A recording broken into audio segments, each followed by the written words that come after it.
we're going to be talking about food and supplements and sort of the intersection between them. Before I get started, I downloaded this from the internet, and the guy's name was Cuke Skywalker, so I thought that was pretty cute. But I'm going to front load this with the takeaway. So the takeaway of this entire presentation is going to be, whenever you talk to clients or family or anybody, try to not be simplistic when talking about supplements, foods, and nutrition, because you'll see as we go on, it gets pretty complicated, and a lot of people end up saying, I don't take supplements. Why does anybody need supplements? Or like, gluten is bad, or sugar is bad, or something like that. And that's never the case. It's always at least 2 or 3 degrees more complicated than people make it out to be. So I'll get into that in a bit. So first of all, why should we care about comparing foods and supplements? It comes up a lot. So it comes up a lot in athletics, sort of the old school training mentality, drinking a lot of milk, eating a lot of meat, is still followed by a lot of people. You don't have to take creatine, whey protein, beta-alanine, whatever the supplement of the month is. You can just eat steak and eggs, like Jim told me. He had a lot of home runs. I don't think he possibly even ever took a supplement. And a lot of old school guys, Arnold, Franco Colombo, they didn't really take a lot of supplements either that were legal. But you can get big, you can get strong without taking anything. So speaking of meat, there's a reason why meat is anabolic. There's a reason why people like meat. If meat was a supplement in pill form, it would be the most popular supplement. So the reasons why people like meat so much stem from basically our ancestors many thousands of years ago. The 3 factors that researchers look at that might have been involved in making our brains big and our digestive system small and basically making us human are, number 1, as our brains became bigger, we could hunt collectively. So instead of hunting alone, we could hunt collectively with tools. And suddenly large game were large game were possible to kill, and on a consistent basis. So we could kill large things, preserve the meat, use that as a protein source, feed our bodies, get bigger brains, not require bigger intestines. And incidentally, the 2 other things were fish and seafood, which could have increased omega-3 levels in the brain. And the 3rd thing is actually potatoes, starches, tubers. So there's a research group, evolutionary biology group at Harvard that researches how possible it is that our ancestors 100,000 years ago subsisted largely on potatoes. Because as you get bigger brains, as you get smarter, you can locate where tubers are growing underground, cultivate them, and then cook them in such a way that they're not poisonous. Like cassava is a staple tuber in Africa and around the world, but if you just eat it raw, then you'll die. So you have to be smart to be able to know how to eat it and survive. So second reason people like meat a lot, and this is especially red meat, it's because it tastes good. So does anybody like chicken more than beef or steak? It's okay if you do. So my personal opinion is that chicken is great because it takes on flavor well. It's like bread or rice. But red meat just tastes good. Like, you don't have to put anything on red meat. It's good. You can grill it. It smells good. And there's a reason for that. And the reason is that red meat has different nutrients than white meat does. So red meat has high levels of certain minerals like selenium and iron, and it also has vitamin C in it. Chicken has largely nothing. Chicken breast is the plainest protein source out there and doesn't taste like anything. If anybody uses a slow cooker or pressure cooker, you know that you can't cook a chicken breast in there because it toughens it and makes it taste like cardboard. So you have to cook a chicken thigh. And tough pieces of red meat cook really well in there, and it's because there's a lot of fat, a lot of minerals. If you cook red meat on the bone, then some of the cartilage breaks down, and that helps the flavor as well. So the 3rd thing is we kind of have an inherent sense of liking red meat. It's been something people have eaten for centuries. Even in places like India, where red meat is not eaten, that's relatively a new thing. So just maybe like 300 or 400 years ago, people ate red meat. And then as different religions were sort of competing for adherence, the dominant religions were like, well, we have some religions that don't advocate eating animals and some where they eat all meat. Let's take the middle ground and get the widest portion of the electorate, for lack of a better term. And then eventually cows became sacred. So people eat red meat. Red meat is not inherently unhealthy, as you can probably tell. But there are some considerations about why red meat might be a risk factor for certain people, and we'll get into that later. So red meat used to be one of our main sources of protein. And we have an instinct to go after certain foods that provide us nutrients. So we have protein hunger and salt hunger. Protein hunger is, if you've ever wondered why certain foods taste good, the reason, especially if you're hungry, why like red meat might taste good or chicken is that we have receptors that receive amino acids. So for example, glutamate, glutamic acid is an amino acid, and MSG, monosodium glutamate, is that glutamic acid with something else attached. So MSG tastes good inherently. MSG is something that was sort of discovered a little over 100 years ago in Japan, and it literally the term in Japanese for savory is umami. And also they have a term for mouthfeel as well. So if you ever eat something fatty that tastes good partially because of the way it feels in your mouth, that's kokumi. But the MSG taste is sort of unofficially the sixth taste other than salty, sweet, bitter, sour. I'm missing something. And it's because we sense those amino acids and we want protein. One of the only other tastes that all humans have is salt hunger. So just like red meat, salt is another thing that's not inherently unhealthy. In fact, if you divide people into quintiles, portions of fifths, the lowest quintile that eats the least sodium has the highest mortality rate.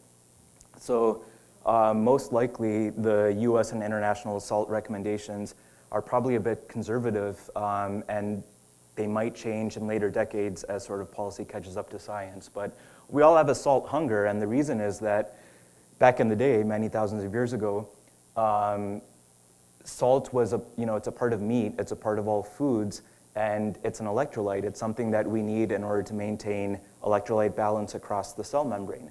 So if you don't have salt, if you don't have enough salt, that's bad, and the more you exercise, the more you secrete salt, so you need extra salt. So salt is not a bad thing. And red meat is not a bad thing. And in fact, MSG is not inherently a bad thing. So it is possible, although not proven, that you could, in certain sensitive individuals, overdose on MSG and get a headache or something like that. But MSG is just something attached to the amino acid glutamic acid. It's really not that remarkable. Glutamic acid is an amino acid in meat, so you won't get a headache from the glutamic acid in red meat because you're getting glutamic acid plus all those other amino acids, and they digest slowly. Whereas if you sprinkle or just shove a ton of MSG in your noodles, then you're getting a lot of glutamic acid at once. So possibly in some susceptible individuals that could cause a headache, but MSG is not inherently harmful. So some people sort of took the supplement route as not just something that's healthy, but as a way to extend life or as a way to cure disease. One of the first people who advocated this was Linus Pauling. So you might have heard the term orthomolecular. It's a made-up term. It sounds fancy, but it came about around the time of Linus Pauling, who won a Nobel Prize, so he's definitely a smart guy. But he was extremely pro-vitamin C.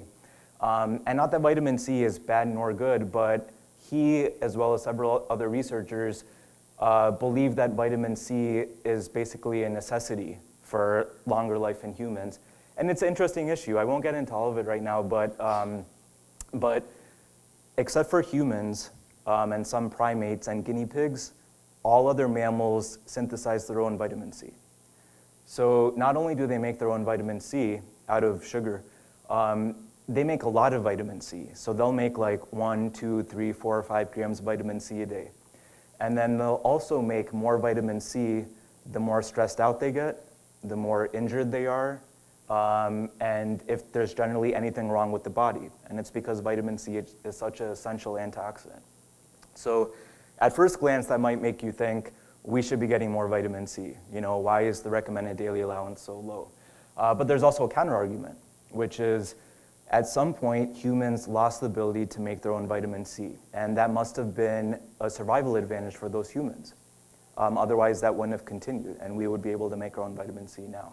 So in replacement for that, in replacement for not being able to make vitamin C on demand out of sugar, we have higher levels of uric acid, which is that thing that if you've ever had gout, has anybody had gout here? It's not a fun thing to have, good. Basically your big toe hurts a lot, and you can't do much about it other than acutely take a medication. So that's basically uric acid crystals crystallizing in your toe and making it extremely red and swollen and painful. So people are like, oh, we have to decrease uric acid, eat less things like meat and fructose that lead to increased uric acid. Uric acid is actually a strong antioxidant, and that's the reason why we can get away without making our own vitamin C. So we eat some vitamin C, and we have this large gap in antioxidant defense, and we need to cover that somehow. And humans evolved the ability to make uric acid in large amounts, except we can make too much, and it can crystallize. So nobody really knows how much vitamin C is optimal, but my inclination is to think that most people probably don't get enough vitamin C, simply from the observation that when animals are really stressed out, they make a ton of vitamin C. And humans these days seem to be much more stressed out than humans in the past. And often eating a lot of processed foods, you don't get a lot of vitamin C. So vitamin C is one of 23 essential vitamins and minerals. But the essentiality of a nutrient isn't really related to how much of it is in your body. Or where the government places importance. It's really directly from the research. So the research shows that things like protein, fat, and calcium, which make up the body, so calcium as a component of bones and teeth, and then protein, muscle, and fat as our fat, it's difficult to not notice you're low in those things. So if you've ever watched a survival show on TV, which I watch all the time and I'm addicted and I don't know why, but I watched a show called Naked and Afraid. Has anybody seen that? So it's really good, so don't be fooled by the title. So these two people are dropped off on an island or in the jungle or wherever, naked and afraid, and they have no source of food, they have no clothes. And oftentimes what happens is they'll go 5 or 10 days without eating anything except for like a grub. And they get really hungry. So if they find berries, then they'll eat the berries and they'll be like, oh, I'm so happy I found these bright orange berries, and they eat them and then they're pissed right away. But if they find I don't know if they've ever found a dead squirrel, but let's say a squirrel, and they eat even a portion of that, it's like night and day. I mean, before they're like, oh, I don't know if I can make it. Oh, I miss my family so much. But then they eat a little bit of meat, and they're like, oh, I'm gonna go hunting, let's see, I'm gonna make a backpack out of these reeds. So there's something about protein, and this is never studied in research because they never do trials where they separate groups into people who eat 70 grams of protein a day and people who are not allowed to eat for 2 weeks, and then give them protein. So my hunch is there's a lot that's not known about the essentiality of protein in things like mood. So for example, different amino acids cause different levels of neurotransmitters to be in our brain. And I'll get into some of the branched chain amino acids that do that later. And then protein also feeds some gut bacteria, which we didn't know even 10 years ago. So there's some aspects of protein that are totally unknown. And I think there's some room for research there. But aside from protein, fat, and calcium, the things that the media tends to focus on is vitamins and minerals. And that's where it's tough to see how essential something is. So for example, trace minerals get no coverage. So does anybody take lithium as a supplement? No, right? Or yes? No. So it turns out that there's not a lot of randomized trials on lithium, which is a trace mineral. If you So because there's not a lot of randomized trials, you have to look at observational evidence. So people who have a lot of lithium and not have a lot of lithium, how are their lives different? It turns out that in areas where there's lithium in the drinking water, people are just kind of, normal, for lack of a better term. In places that have little to no lithium in the water, there's extremely high rates of depression and suicide. So it's just correlational, right? But this is a trace mineral. Basically the only source in most people's diets is their water that they get from the water supply. So I think that observational evidence is onto something. And then there's other minerals like selenium. Anybody supplement with selenium? So selenium is a big factor in increasing our endogenous, in our own bodies, antioxidant stores. And then areas that have high selenium levels in their soil, people tend to be healthier. So that really depends on where you live, and the US water supply is pretty heterogeneous throughout the country. So in like Lubbock, Texas, for example, they have high magnesium levels in their water, and there's lower heart attack rates. And very few people drink well water nowadays. The water that you drink is the soft tap water available from your faucet, but hard water is what people drank for millennia before, and it's hard because it has minerals in it. And I think probably there's more attention focused on vitamins and minerals are probably a stronger deficiency in modern society. So we're going to get into some areas where food is important and where you can't get certain nutrients or components from supplements. So one area is in cardiovascular health, and usually when you go to the doctor, then they'll say, this was your LDL, this is your HDL, and you say, oh, what does this mean? And they'll say, well, LDL is the bad cholesterol, HDL is the good one. Just because they're a doctor doesn't mean, this is going to sound bad, but it doesn't mean that you should listen to them. Do listen to them if you have an infection, do listen to them if you have a nodule or something. But if they say like HDL's good, LDL's bad, it's categorically false. So people have known that LDL is not the bad cholesterol for probably 2 decades now, but only just recently did they find out that HDL is not inherently good. So there were some prescription drugs that were being researched for the past decade, and Pfizer and a couple other really big companies poured hundreds of millions of dollars into these trials. And they succeeded. They greatly increased HDL. It was a knockout hit. The drugs advanced to phase 3 of testing, right? In a bigger group of people that spread throughout young and old people and people with heart disease. And again, it succeeded. HDL went up a lot, reliably, more than any food or supplement, really. And then they did the end analysis, and significantly more people died, and significantly more people had heart attacks on the medication. So it's pretty clear that increasing HDL isn't necessarily a good thing, whereas having high HDL could be indicative of health, but raising it doesn't mean that's good. And the reason is that HDL is involved in shuttling cholesterol away from areas that it shouldn't be towards areas where it should be, where you can process it. So if you're shuttling cholesterol around, then the makeup of the HDL particle is important. So in some people, their genetics makes it so that they can develop these really big HDL particles that load a lot of cholesterol in them. And there's parts of Japan where some people have incredibly high HDL levels, and those people live longer. So that was part of the reason why people started researching HDL in the first place. But then it turns out if you look at all areas of the world and you take that genetic alteration and you look at people who have that, a lot of those people die sooner. So there's hypercholesterolemia, where you have too high cholesterol, very high LDL, you end up dying earlier.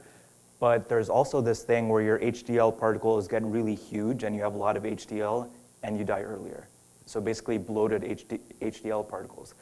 So at this point, nobody knows. Nobody knows what really high HDL means. Probably like somewhat high HDL, 80, 90 is indicative of good health, but we don't really know. So prescription medications didn't work. Niacin, a B vitamin, is great for increasing HDL. It's great for getting a flush before a bodybuilding contest and getting your veins to stick out. but niacin does not help heart attacks. So what can you do to help your cholesterol situation? Probably not much supplement-wise. You can eat food.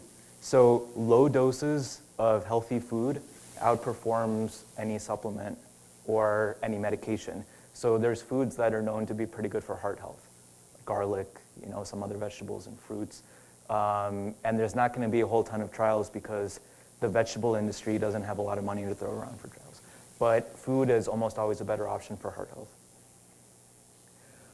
So foods also have essential fats that now some people get through supplements. So does anybody take fish oil?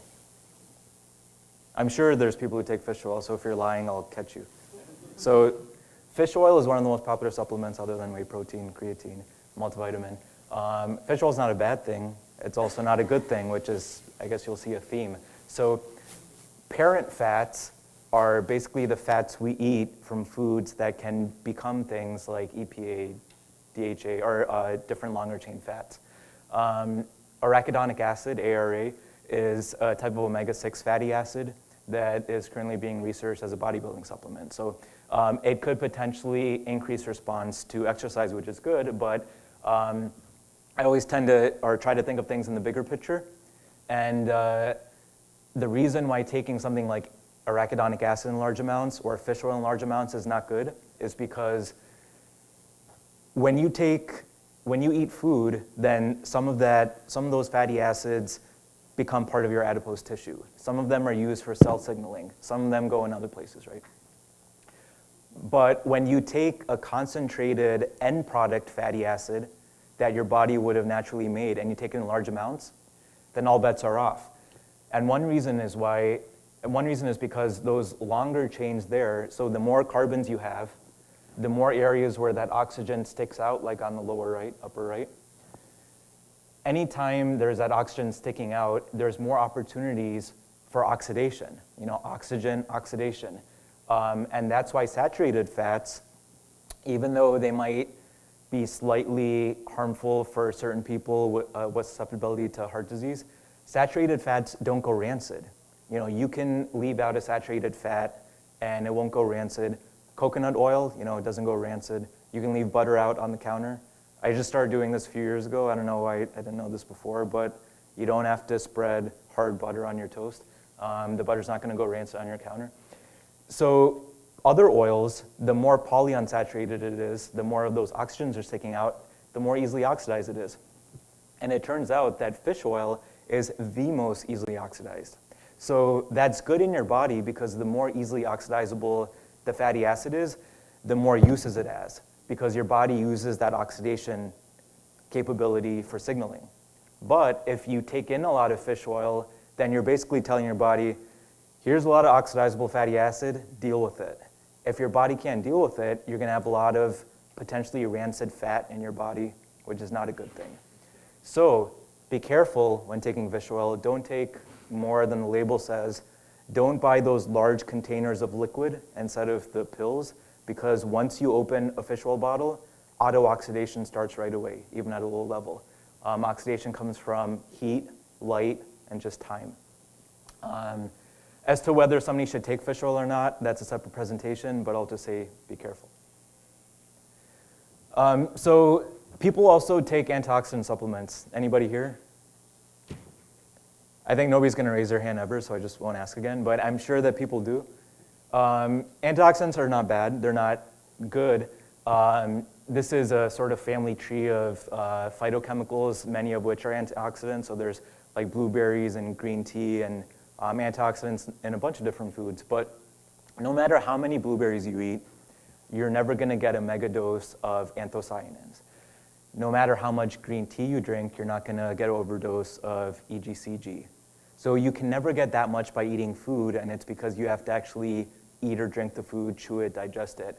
But my Facebook in the past year or two, because I research nutrients and supplements all the time, has been all, take this resveratrol supplement and you'll live an extra 20 years all the time, and I can't get rid of it. And people will send us emails. They'll say, what do you think about taking this resveratrol supplement? Will it make me live longer? And I'll say, well, there's never really been 70-year trials of resveratrol, so we don't know if it's going to make you live longer, but what are you basing that supposition on? Like, did the supplement company say that we have evidence that it'll make you live longer? Is there some mechanism for resveratrol making you live longer? As far as I know, the only reliable evidence for life extension is eating less calories. And it's not eating like 100 or 200 less calories, it's eating like 500 less calories a day. So there's currently a 2 to 3 year study in Boston of people eating about a quarter less calories than they usually do every day for years. And the intermediate outcomes show that they're probably a bit healthier. And then in animal evidence, meaning worms, they live a lot longer when you cut calories a lot. And it makes sense because there's a very strong mechanism. Your body gets rid of some of the junk stuff it's been building up as you fast. But things like resveratrol, they only have very slightly okay mechanistic evidence in rats. So it's not something I would megadose on because every few years, a medication or a supplement shows some side effects that nobody knew of before. So why experiment in your own body when you can live a pretty long and healthy lifestyle without them? And then if you eat just the food themselves without concentrated supplement form, then you get synergy that you wouldn't find in that pill. So for example, a lot of fruits, carrots, have carotenoids, other flavonoids that work together. So this makes sense because those phytochemicals are not just in the plant in order for us to eat them and be healthy. You know, take a step back, think about the role of us in nature. If anybody's read this book, Ishmael, by somebody I can't remember, it's this crazy book about this talking gorilla. And he's talking to a human, and he's talking about how we have this conceit. We think that we're the only things that matter in the world. We're the only people who have a conscious, we can think through things. There's animals and plants as well, and they had a whole history before us. So when we eat plants now that we know to be safe and that have been cultivated and grown and that are basically easy to grow, which means we eat a lot of corn and we eat a lot of wheat. But originally, you couldn't just pick up a mushroom and eat it. You couldn't just pick up a fruit and eat it because, it could make you sick. And the reason is that plants actually don't want us to eat them, crazy enough, because they are living things, they want to survive. So they produce things that are defense compounds. So for example, aspirin came from white willow bark. It's something that we use for pain relief, but the tree uses it to get rid of predators because it's bitter. But we don't get that bitter taste because we have encapsulation technology now, so we can make pills and swallow them without making it sense bitter on our tongue. So plants are not inherently good for us, and plants don't want us to eat them, but it turns out if you get a little bit of those defense compounds, then it could be healthy. And it's because very low amounts of something like carotenoids or white willow bark produces a response in our own body that heightens our own sensitivity to things and basically puts our immune system on high alert, increases our endogenous antioxidant defense, and overall is usually good for us. So if you know that you can eat a fruit, a mushroom, a vegetable without getting sick, if you eat a bunch of fruits and vegetables and plants essentially, you're going to get low levels of these healthy compounds, which is probably how things were designed to work. And then an isolated supplement like lycopene, for example, it's now added to at least half the multivitamins I've seen. And lycopene comes from tomatoes. It's usually good. In research, it shows positive effects for blood pressure and some other things. But the supplement company will never tell you that when you compare results for lycopene versus eating tomatoes, tomatoes perform better. So it's not like lycopene is this magic thing. Tomatoes are good because it has lycopene and other stuff.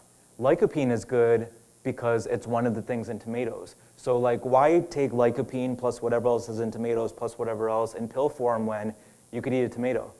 Unless you don't like tomatoes, like I don't. But that still doesn't mean that I would take random lycopene supplements because there's no evidence showing improvements in health, only possible small improvements in blood pressure. So there was a scale called ORAC, oxygen radical absorption capacity, and it was used for decades as an indicator of antioxidant power. So there would be these things like acai berry or goji berry or like whatever random berry from South American jungle. And there would be like, I've seen ads, acai berry dream versus blueberries. This is acai berry dream and ORAC scale, and this is blueberries. So you should buy acai berry dream. So this went on for a couple decades, and then eventually research panned out that showed that even though ORAC was a pretty good indicator of the antioxidant capacity of that thing in a petri dish, it didn't translate to any benefits in humans. So no matter how well something performed in ORAC, it didn't correlate to how well health improvements were seen in humans. And that goes back to the thing I mentioned in the previous slide, which is hormesis. Does anybody know what that means? So exercise is the most popular form of hormesis. A low-level stress on the body can produce a beneficial outcome. So if you work out below threshold in some periodized manner, your muscle will respond to the micro tears and to the damage by getting larger. So similarly, when you eat things, that low level of whatever antioxidant or whatever phytochemical could produce a result in your body of making it stronger. So that reverses the thinking from like 1950 through 1980 where they thought it's basically the antioxidants in the blueberries that help. It's not. It's probably the hormetic effect. So it's not just exercise, it's not just foods, it's things like taking a cold shower. It's random things that put a stress on your body that you wouldn't otherwise get in modern life. So for example, actually this is not an example of hormesis, it's just a cool thing you want to try maybe. People who live in air-conditioned environments, if you put them in the same environment that's 72 degrees, they gain more weight.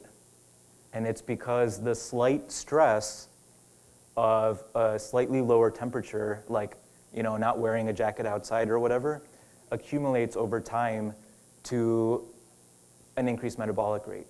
So basically, we're not designed to live at 72 degrees all year round, every day. We're not designed to eat bland and safe foods. We're not designed to sit on the couch. We're designed for hormesis, for low levels of stress. And it's something that I think is overlooked a bit in research and in the media. I already talked about resveratrol, so I'll skip that.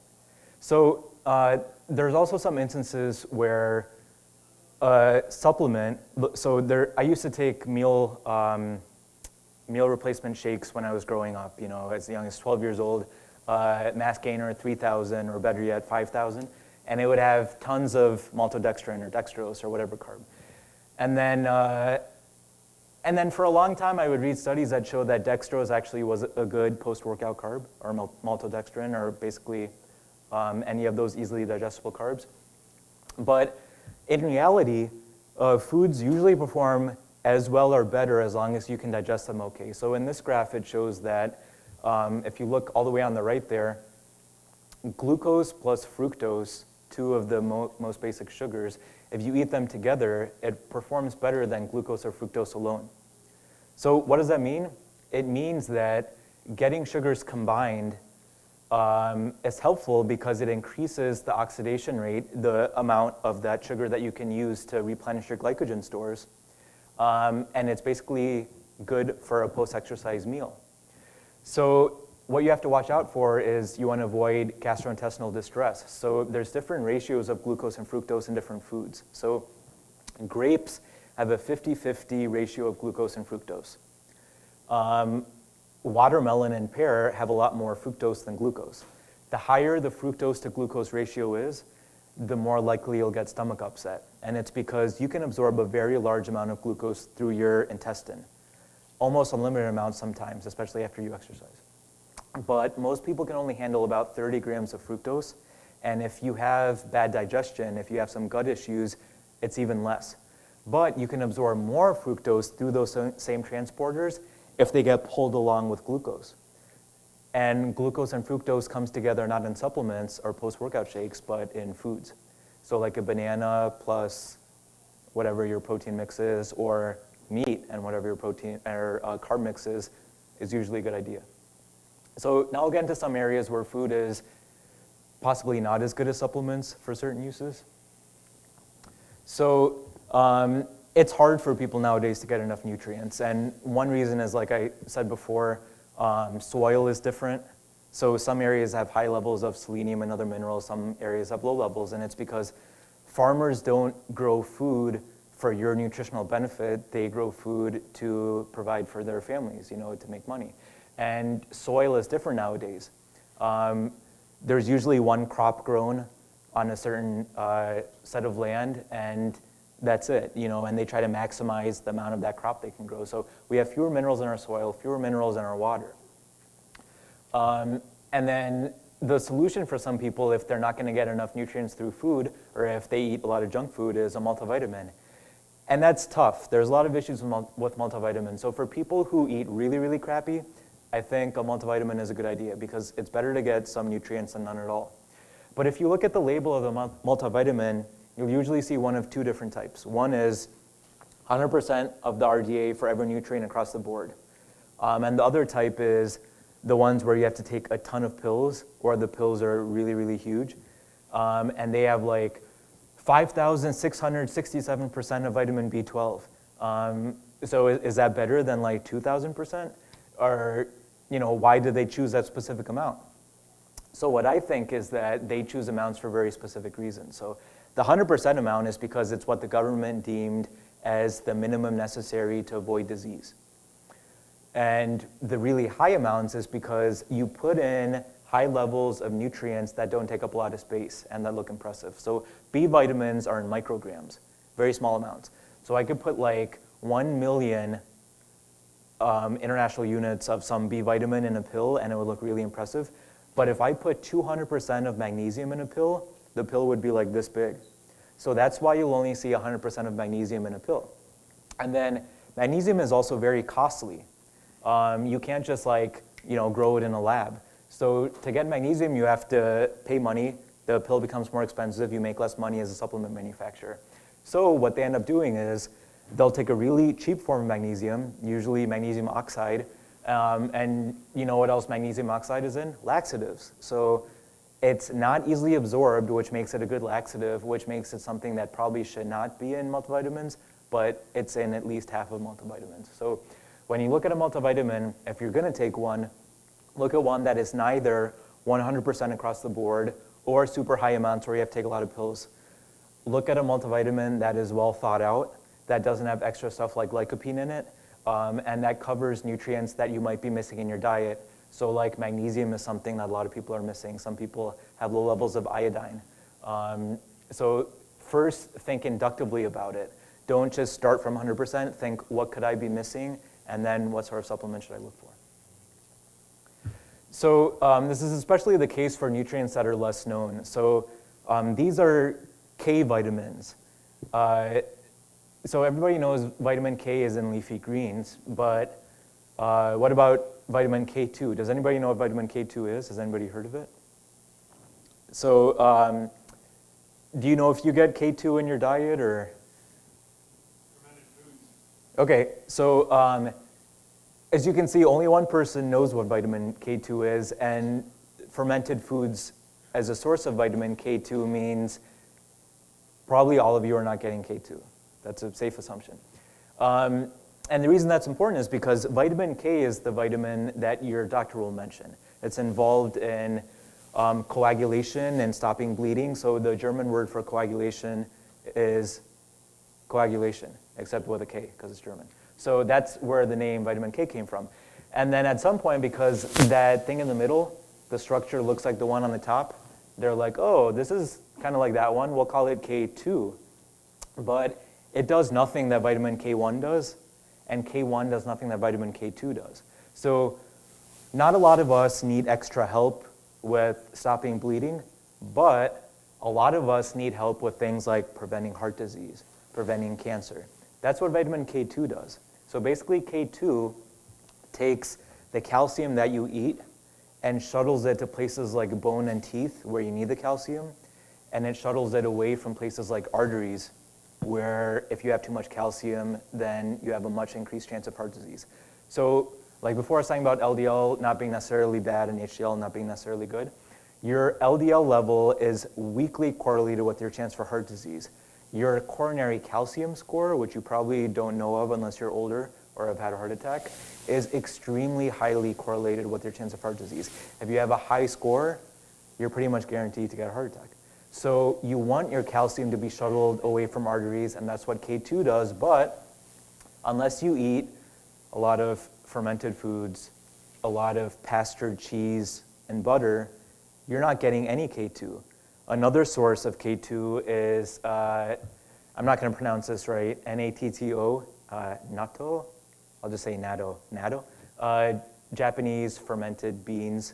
The reason why people don't eat them a lot is because it tastes like old socks. So it's not a super popular food, except for if you really, really like Japanese food. And on top of tasting like socks, it has a really weird consistency, like a melted gummy bear sort of, but stringy, kind of like, you ever see those tendrils in zombie movies that are stringing off the end of people's faces? If you eat rice and natto, that's what it looks like. And now you're never gonna eat it, sorry. But, so it's only in those foods, which means you don't get K2, and it never comes up in news reports. So one reason it never comes up is because there's not a ton of research done. There's been maybe 5 or 6 major trials, all positive. The most recent one showing a huge reduction in several intermediate outcomes. But it's a vitamin that doesn't get any press. It's a vitamin that some physicians, or many physicians, don't know existed. So I had an old roommate who is a very well-accomplished physician now, and people looked to her for advice. So we never talked about nutrition because if you're ever in like a complicated field, you don't want to tell people anything because people have their own opinions of stuff. So like I think about when I see election news, I think about this a lot because people are always like, oh, you know, like, what about their stance on Israel? What about their stance on something?